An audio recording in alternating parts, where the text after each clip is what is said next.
కామారెడ్డి జిల్లాలో పాడి గేదెల పేరుతో భారీ సైబర్ మోసం జరిగింది. దోమకొండ మండలం సంగమేశ్వర్ గ్రామానికి చెందిన చాకలి రమేష్ అనే రైతు నుంచి సైబర్ కేటుగాళ్లు 8,84,000 రూపాయలను కాజేశారు.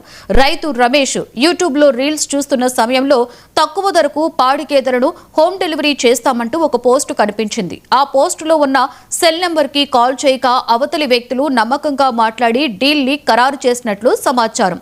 పాడి గేదెలను హోమ్ డెలివరీ చేయడం కోసం ఆన్లైన్లో డబ్బులు పంపాలని సదరు రైతుకు ఓ లింకును పంపించారు. వారి మాటలు నమ్మిన రైతు రమేష్ విడతల వారీగా మొత్తం 8,84,000 రూపాయలను పంపించాడు. డబ్బులు పంపిన తర్వాత కూడా పాడి రైతులు హోమ్ డెలివరీ కాకపోవడంతో రైతు రమేష్ అవతల వ్యక్తికి ఫోన్ చేశాడు. ఫోన్ స్విచ్ ఆఫ్ అని రావడంతో మోసపోయారని గ్రహించి పోలీసులను ఆశ్రయించాడు. దీంతో పోలీసులు కేసు నమోదు చేసుకుని సైబర్ మోసం కోణంలో దర్యాప్తు ప్రారంభించారు. అనుమానాస్పద లింకులపై క్లిక్ చేయకుండా ఉండాలని పోలీసులు సూచించారు.